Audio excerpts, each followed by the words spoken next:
This is part 2 of a survey drafting lesson for CAD courses, and in this part we are going to cover survey field methodology and how to draft those points collected in the field in Civil 3D. Before a field crew is sent out, some background information will be collected and research conducted on the subject parcel and surrounding area. That background research includes but is not limited to deeds, legal descriptions, subdivision plats, previously recorded surveys, right-of-way plans, and utility plans. This is an example of a legal description that somebody might find while conducting background research, and this legal description in particular is what's known as a meets and bounds legal description. And furthermore, in the first part where it talks about Section 27, Township 12, Tuscarawas, Range 10, that is locating where it's at specifically in the public land survey system. So that system that was set out 100 or 200 years ago is still in use today. And this is an example subdivision plat. This subdivision in particular is Sturbridge number 2 in Lake County, Ohio. And the lot highlighted in the red box is the lot that you will be manipulating topo data on later in this lesson. The vast majority of the topo data that you'll manipulate later in this lesson was collected using a robotic total station. A robotic total station is composed of two main parts. The first part being an electronic theodolite, which is what measures your angles. That's just a fancy compass, basically. The second part is an electronic distance measurement unit that shoots a laser out, and then based off the time it takes to reflect off of a prism and return, it can determine how far away an object is. Some of the topo data and the two initial control points were set using GNSS. And GNSS is just the generic term for GPS, and it encompasses the American system called GPS, Russian, which is called GLONASS, Chinese called Baidu, and then European called Galileo. And they're just several constellations of satellites providing real-time positioning data. The first thing the surveyor did was establish points 199 and 2 using a GNSS rover receiving VRS corrections. And he did that by taking 4 separate 60-second observations on each point. And the reason that's done is just that the longer that rover sits over that point, the better your observation is and the tighter and more accurate your data is. And that rover is also constantly receiving corrections streamed through the internet from the ODOT CORS network that just constantly supplies GPS corrections, and it's broadcasted across the state. The surveyor then set up his total station over point 2 and reshot in point 199 as 1 to begin his traverse. And that's done because while the horizontal position of points calculated using a VRS network are usually good, the vertical tends to be a bit off, so you choose one point to hold and then you reshoot in the other just to base every elevation on site off of that single point that you chose. The surveyor then established 2 more points by running a 4-point control traverse, taking 3 direct and reverse shots on each point. And the reason so many measurements was taken is it minimizes error through averaging of repeat measurements. And the resulting control traverse establishes a network of points with known coordinates that the surveyor can then set up on later to reference subsequent measurements from. And that's just an example of what a theoretical traverse looks like. So by setting up over one known point and backsetting another known point, a surveyor can zero out the electronic theodolite in his total station and then turn it to an unknown point and then shoot that in with a then known azimuth and distance to make that new point known as well. So this is the traverse there on the traverse that was ran on the subject parcel. And what this is the difference in coordinates from point 2 when the surveyor initially set up on it to when he completed his traverse and set back up on that point. So the difference in this particular traverse was 0.002 and 0.006 of a foot. So it was a pretty tight traverse. To topo the site, the surveyor would then set up on each of the control points and backside another to zero the total station's angle. Things like building lines, trees, and roof drains or anything else where we're not concerned about the elevation would have been shot reflectorless, and all that is a surveyor aims a total station at whatever they're trying to measure, hits measure in their data collector, and it produces the coordinates. And while reflectorless shots produce elevation data as well, that data is discarded when it is drafted. And the other topo shots were shot using the same total station and a prism, much like the one shown before. And most, if not all, of that elevation data is kept through the drafting process. So when a surveyor takes a shot and stores a measurement, there's going to be a few things recorded with it. Firstly, you're going to have your northing, your easting, and your elevation. All that is your Y, your X, and your Z in CAD. Along with that, you're going to have a point number, and usually different types of points are assigned different number ranges, and that's done to be able to quickly filter through all your data. And there will also be a point code, and a point code tells both the drafter and your drafting software specifically what that point is. For instance, BLB might be the beginning of a building line, or ECPC is going to be where an edge of concrete begins to curve. And it's important to note that each company is going to have their own standards. There's not really a standard across the industry for point number ranges or point codes. Another common field practice is field notes, and field notes document a surveyor's work, and they'll contain information such as the point that they were set up over and the point they backsighted for a certain range of topo shots, their instrument heights, any pertinent sketches, equipment that was used that day, and personnel present.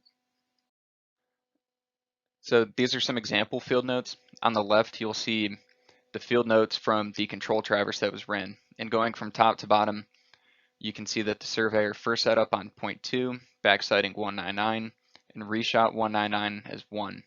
He then still set up on the same point, backsighted 1, and foresighted 3, which was the next point that he was trying to obtain coordinates for.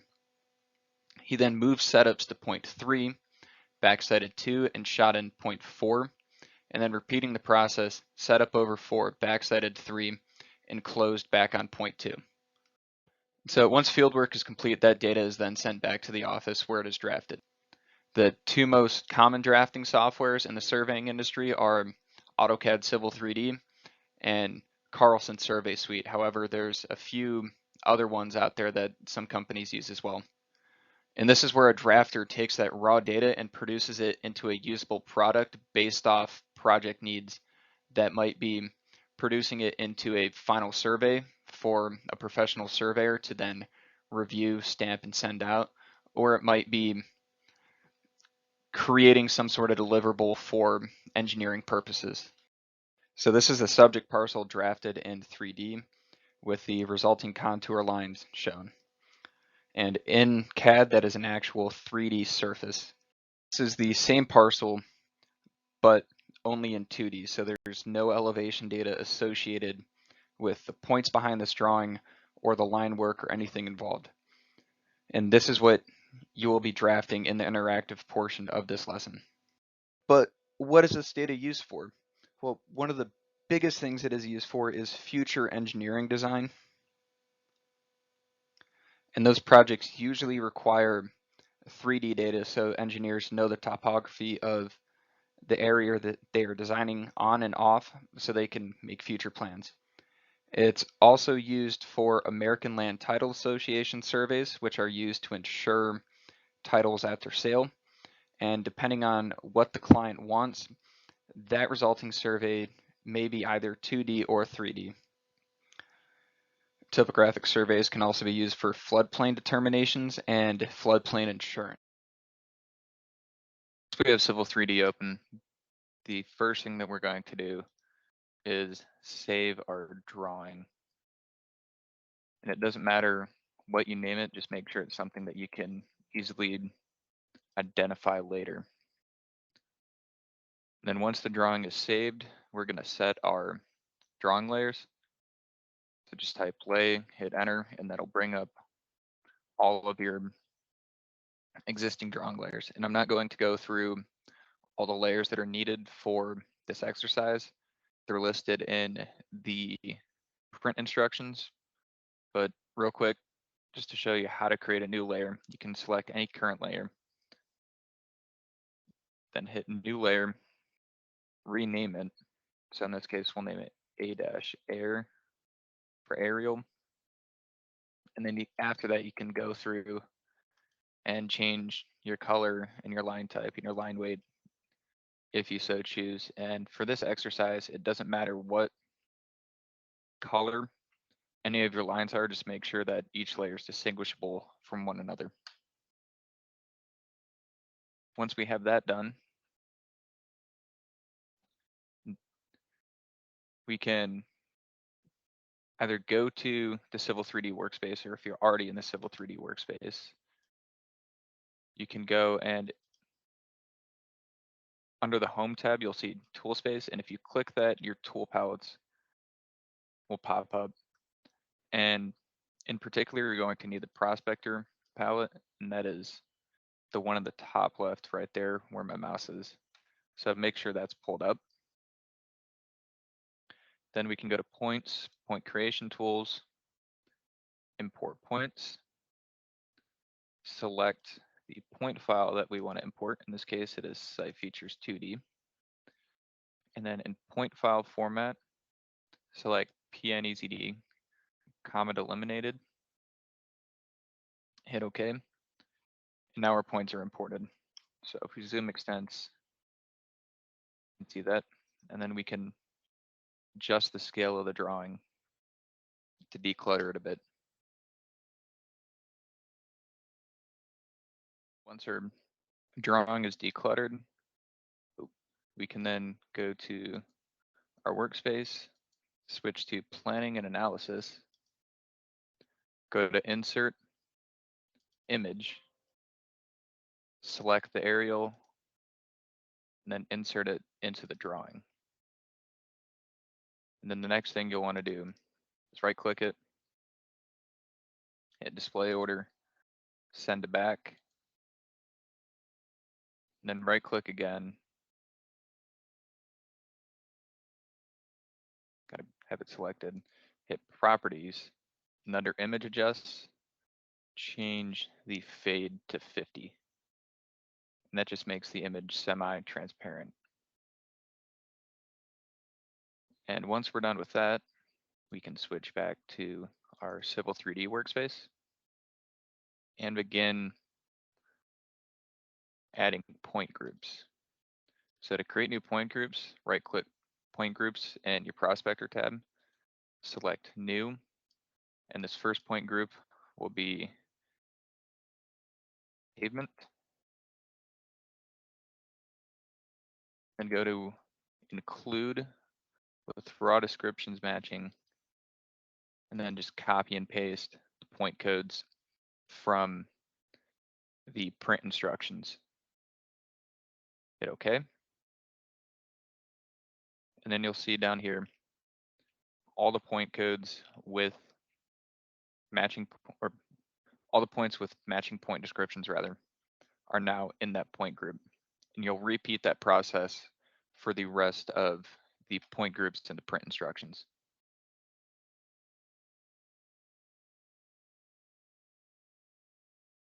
So point groups are created. We can then go in and turn on and off the point groups that we want to manipulate. So we'll start with the building, just change the point style to basic and the point label style to description only. And that'll bring up only your building lines and your building overhangs. And to draw on the building, begin by just selecting the appropriate layer for it and making it current.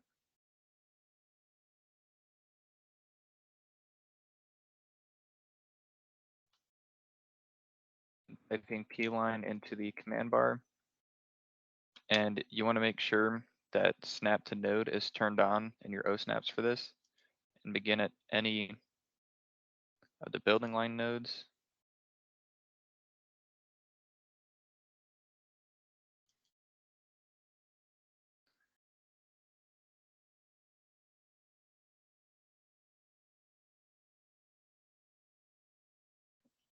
Just draft it in a radial fashion.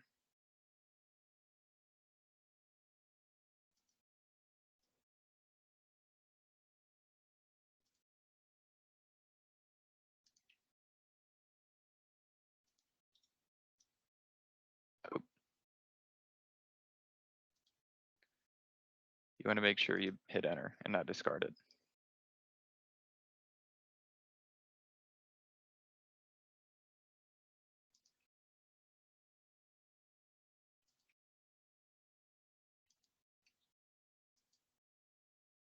Then if it doesn't pop up, it's probably just in the back of the drawing.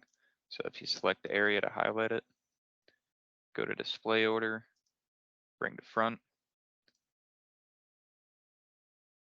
and we'll bring that line to the front of your drawing.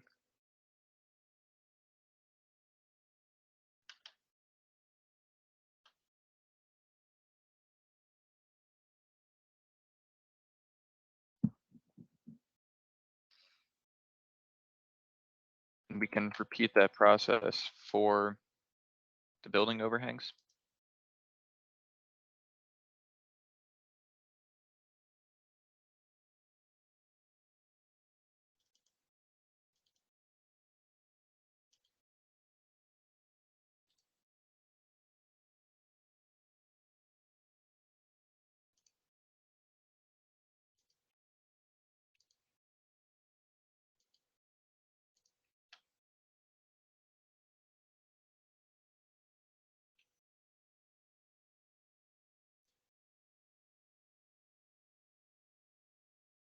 Not too sure what happened there.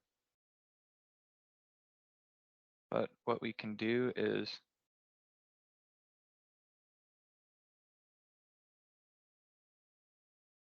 break at a point.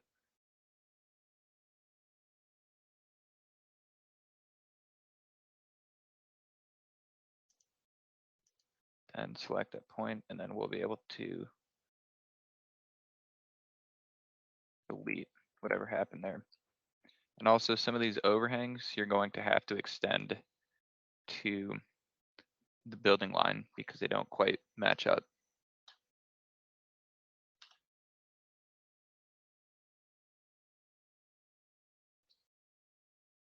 It's drawn in.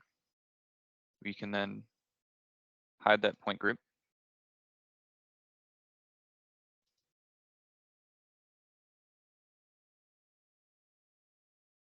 And turn on pavement.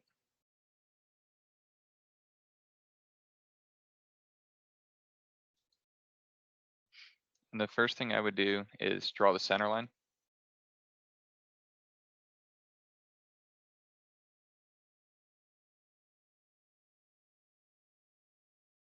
And you'll do this in the same fashion that you drew the building line in.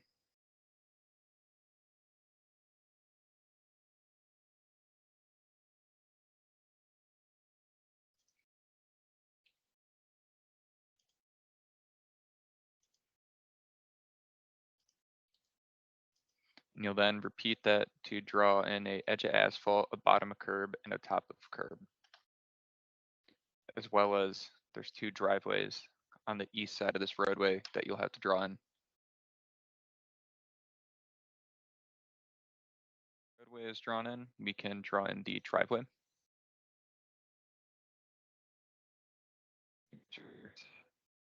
To the edge of concrete layer. And then begin at any of the points at the end of the driveway.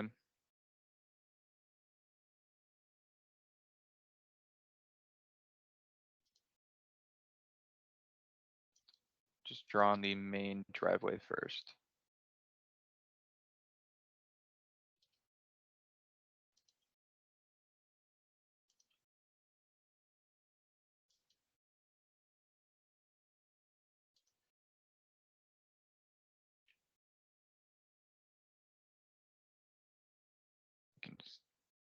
straight to that node.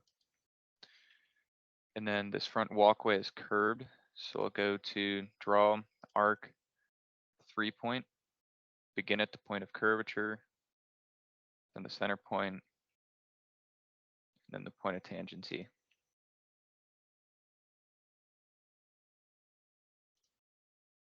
Because this is one continuous concrete surface, the next thing we'll do is type in break at point,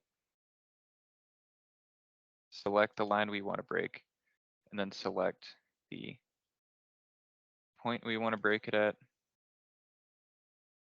repeat that same process, and we can delete out that extra line segment. And you'll repeat that same process to draw in this bit of concrete walkway on the south side of the property.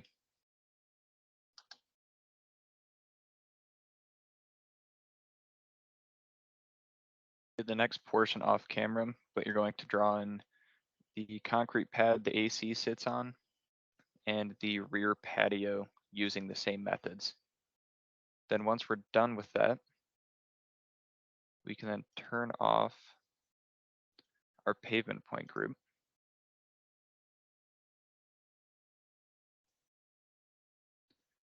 And turn on our landscaping.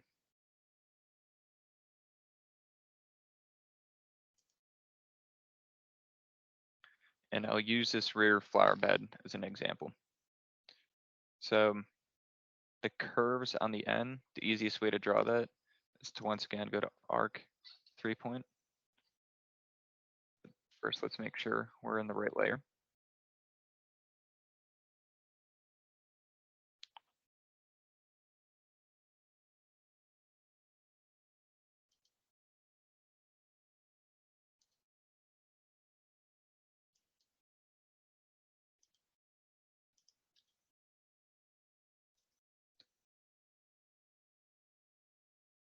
Then just draw on those two arcs.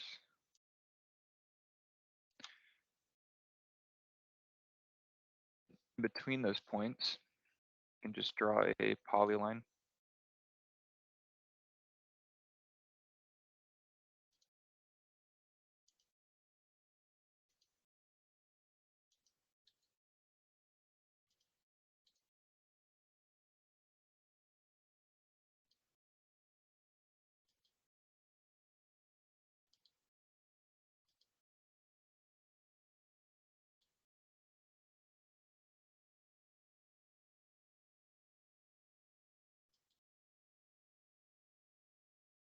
There's actually a point missing in my point file, so I'll have to go in and find that. And on the areas where you have these sharp turns, flower beds don't usually do that. So what we can do, fill with that, just select a relatively large radius, say 10 feet. Just our two line segments, and that helps smooth out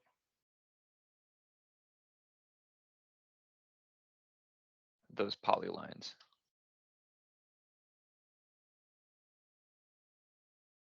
Once we've repeated that process to draw on the remaining flower beds, you can turn off that point group.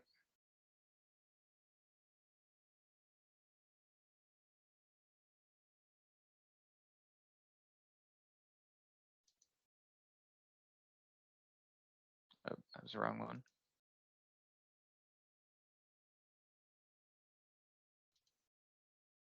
Then turn on vegetation.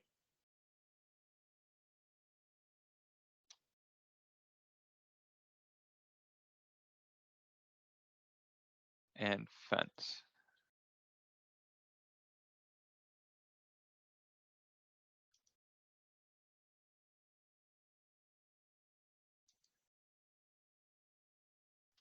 Then once again, go to whatever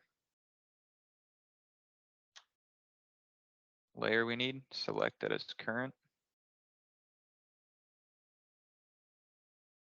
And P-line into the command bar again.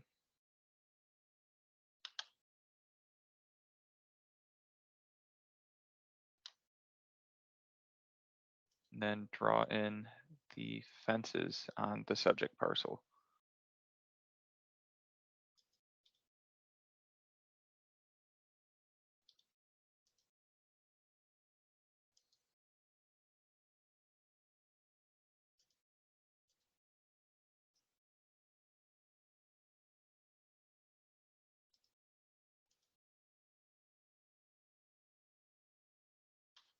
And then the next thing to do to draw on all these shrubs.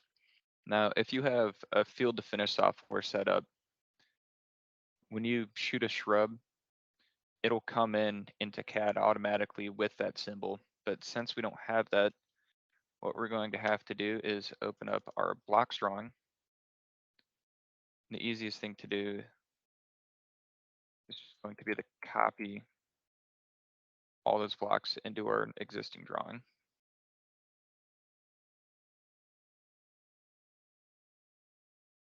And we'll have to scale it.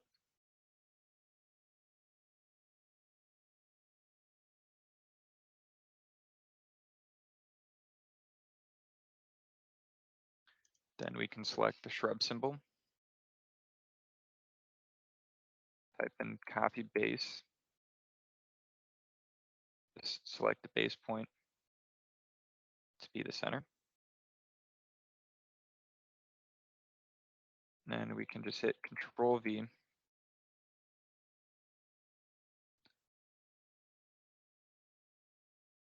Go throughout the site, all the shrubs.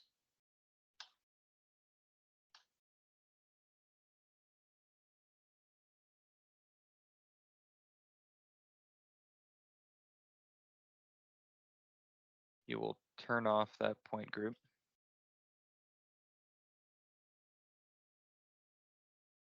Let's fix the vegetation layer first.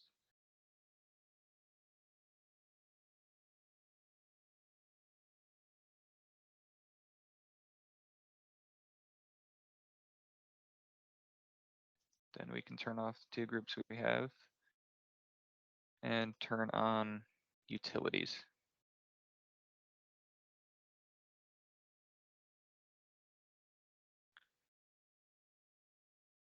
So these are all the on-site utilities that were located. EBA stands for electric box underground, GM's gas meter, WM's water meter, so on and so forth. And once again, the easiest way to do this, going to be copying each of these symbols with a base point.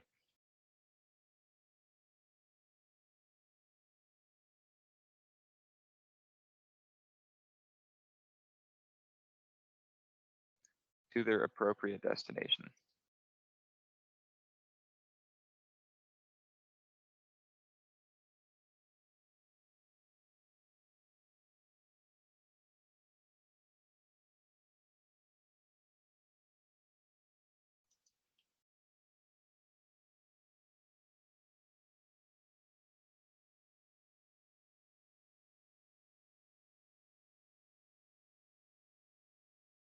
That did not work because these two are not grouped. So if that happens, just select both of the objects, type in group, hit enter, and those objects are now grouped together. So we can repeat copy base, and then select the center.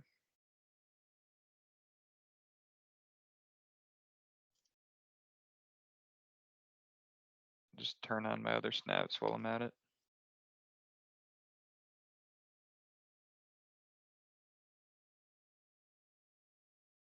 Control V.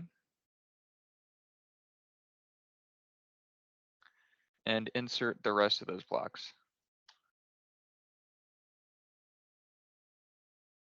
Inserted, we can go back into our point groups, turn off our utilities,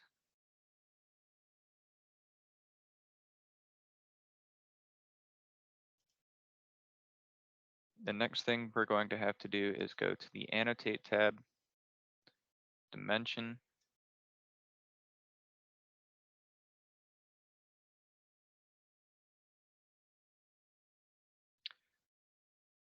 and dimension the building.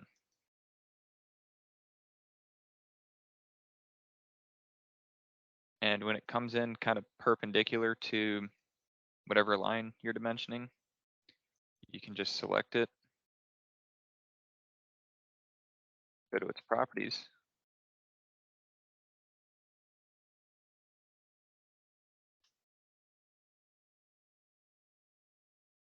and rotate that text. So the next task is going to be dimensioning the building. You don't have to dimension the roadway or any of the pavement. Go to our layout tab or create one if we don't already have one. So we can go to new layout, or actually to go to layout from template.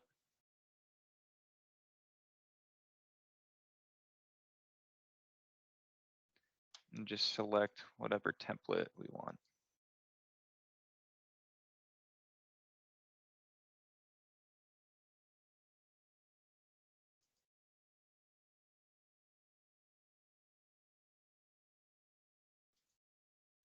It should pop up.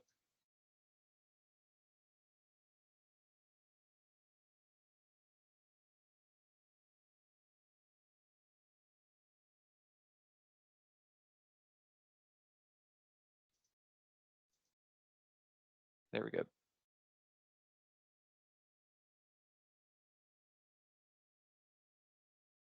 can just delete these two layouts since we're not going to need them. The first thing you want to do is go and then in your viewport, type in zoom extents.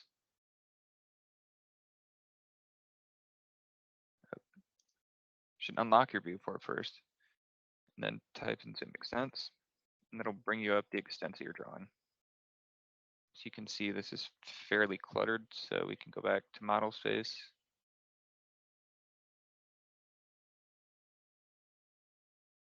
Delete all of that junk. Then you can also either turn off the aerial layer or delete that image because you're not going to need it anymore.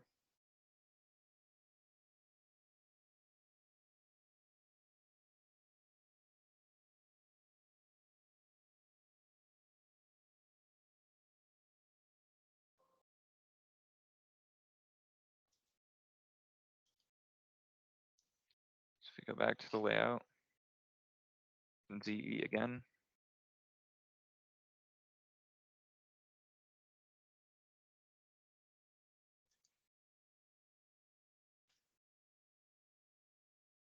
it should look a lot less cluttered. And Civil 3D is still pulling in descriptions from the tree layer. What we can do is we can just go and turn off the layer that those descriptions are on.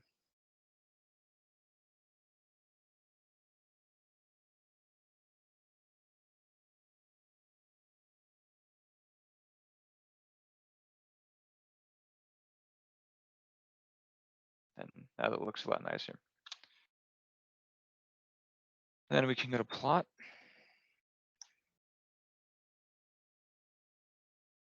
And select the sheet size that we want. In this case, it'll be 11 by 17. Just apply to layout and then exit.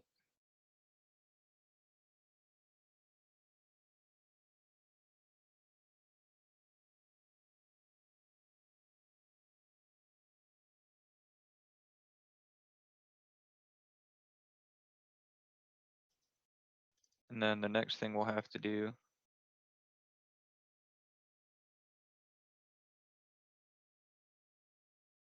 is scale this so it fits in our drawing. Or within our print limits rather. So we can just move it to one of our print extents and select it again, type in scale, select our base point, and scale it to fit the drawing. And once that's done, we can go back in and select our viewport.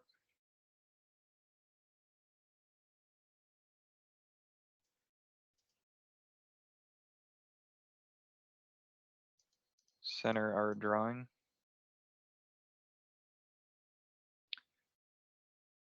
And then select the scale that we want. In this case, I'll choose 1:20.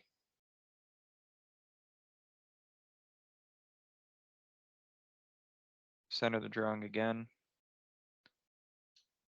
Hit escape. And then it's important that you lock your viewport, because otherwise you can start doing work and it'll mess with where your viewport's centered on your drawing. And we can just go through and edit kind of where that viewport is showing on the drawing.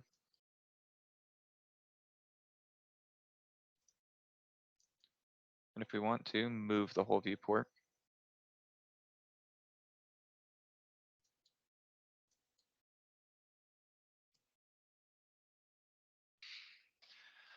Then the next thing that we're going to have to do is label the drawing.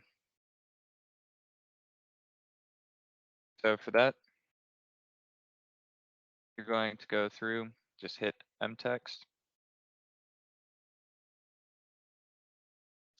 and we can change that layer. But the minimum text size you want is 0.08. So we'll just label this one story single family home.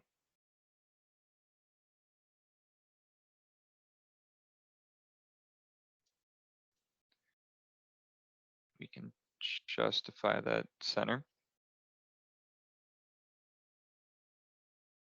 Save our changes.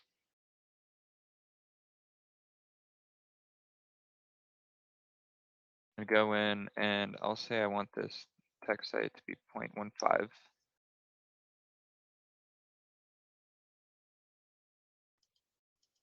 And it should be on the annotation layer.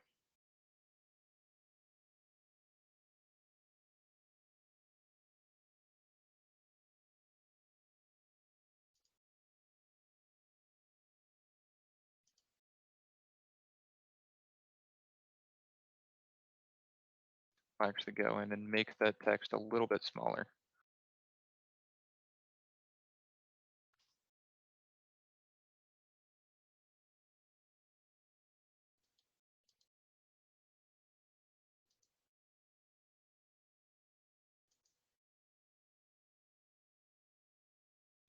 Go into empty edit.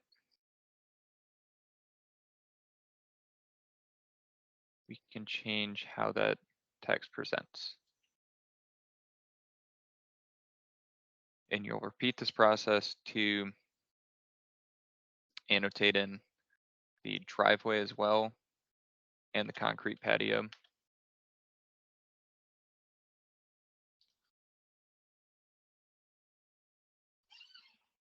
We can go back to model space.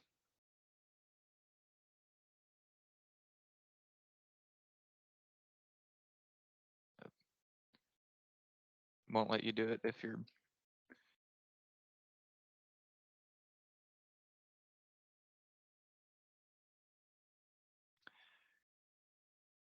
and then just type in area. We can find the area of the building by selecting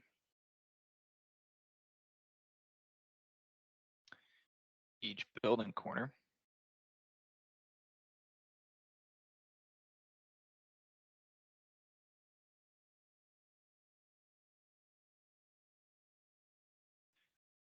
Sometimes it doesn't like it when it crosses over itself. So we can go in and select each building corner.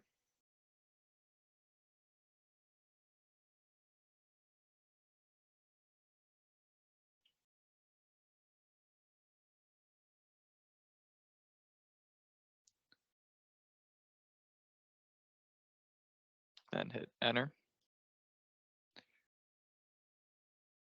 And it'll tell us the square footage.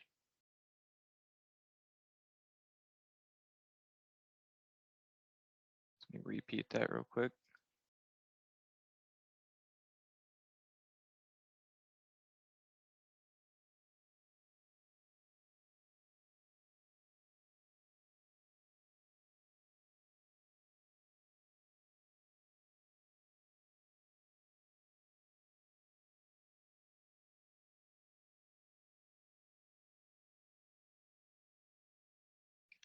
So in this case, it's 3,017.46 square feet. So we'll go back to our paper space.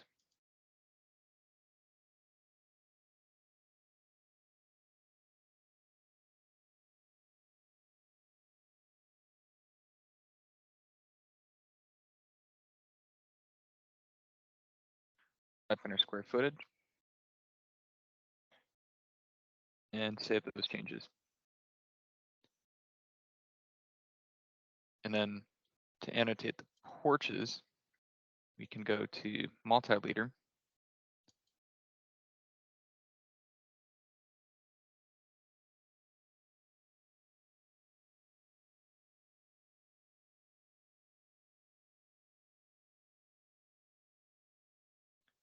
Make sure we're on the right layer first.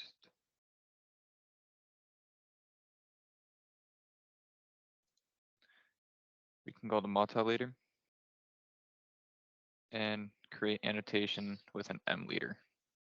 So for this, we'll just make the text height 09.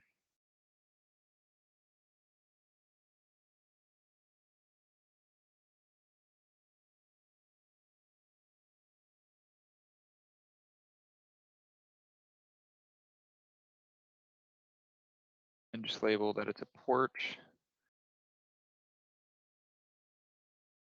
and the square footage. And repeat that for the back porch as well.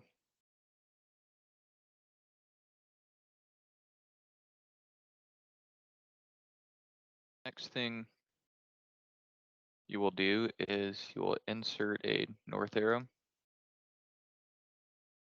So just select any arrow you want, and then it has to have a viewport to get its orientation. So select your viewport and just click a spot to insert it. They usually insert fairly small. So we can just highlight that, scale.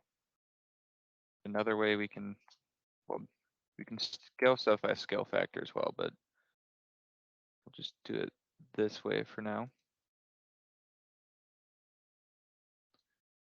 And then once we have our north arrow in,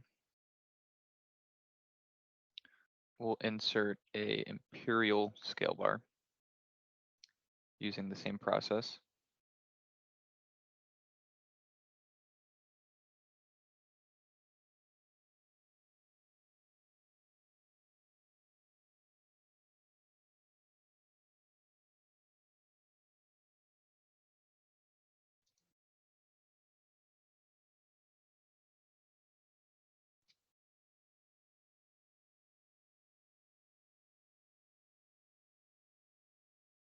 Make sure that it's locked at scale we want.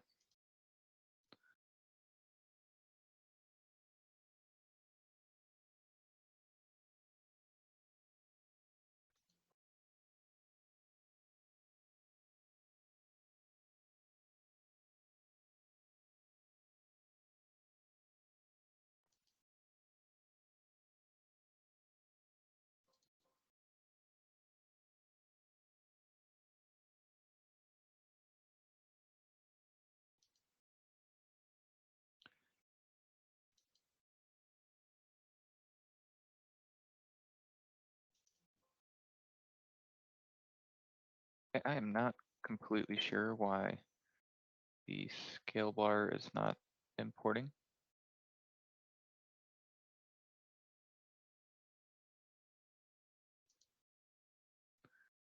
Oh, it's on my other screen. So, scale bar division, change it to feet.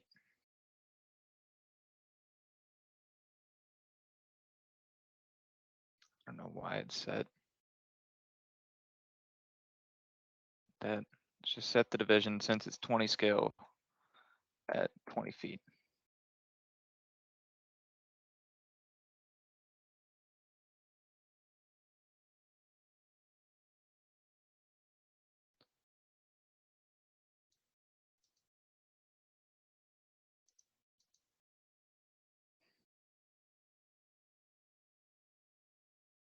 Sometimes they don't like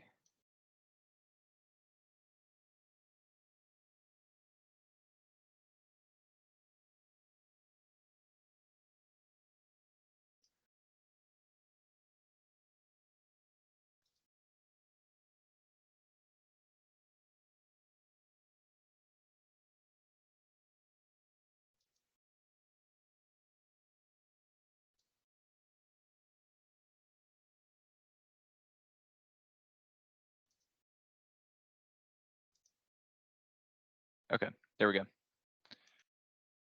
So there's your scale bar.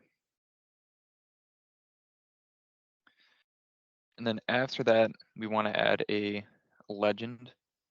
And the easiest way to do that, once again, is just go to the box drawing, copy the whole thing,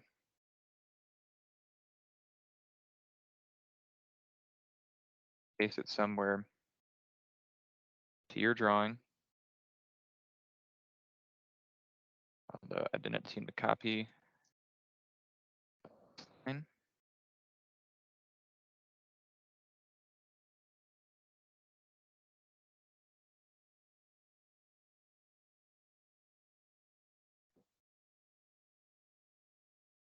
But it's an easy fix.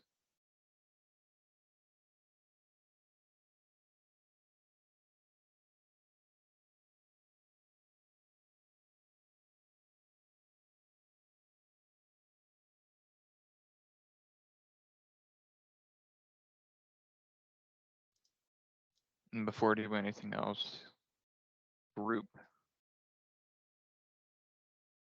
all of that together. And then once it's grouped, we can type in MO for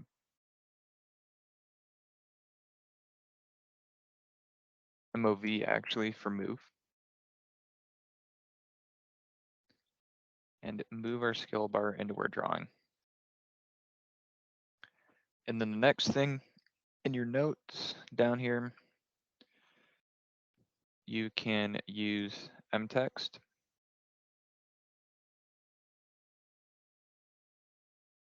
to add whatever extra details you want.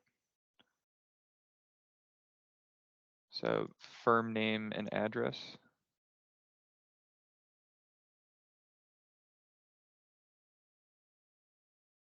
I just want to put school address.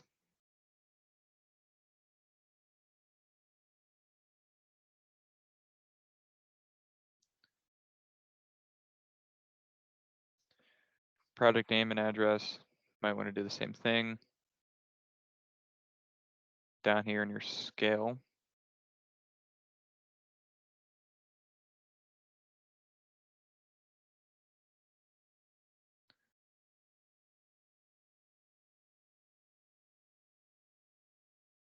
You'll write 1 inch equals 20 feet. Same thing as 1 to 240.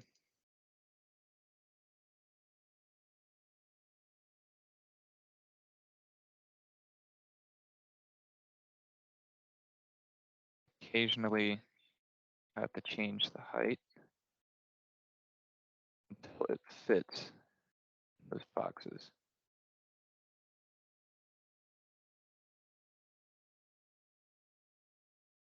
and then just add in any additional information that you want. And when you are satisfied with that,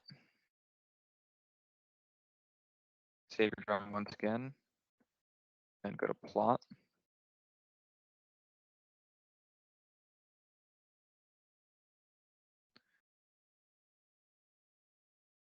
Just plot this monochrome, general documentation, plot window, create a window around our drawing. And that's the preview of what'll print. So that is a basic introduction into how survey points collected in the field are drafted in 2D in AutoCAD Civil 3D.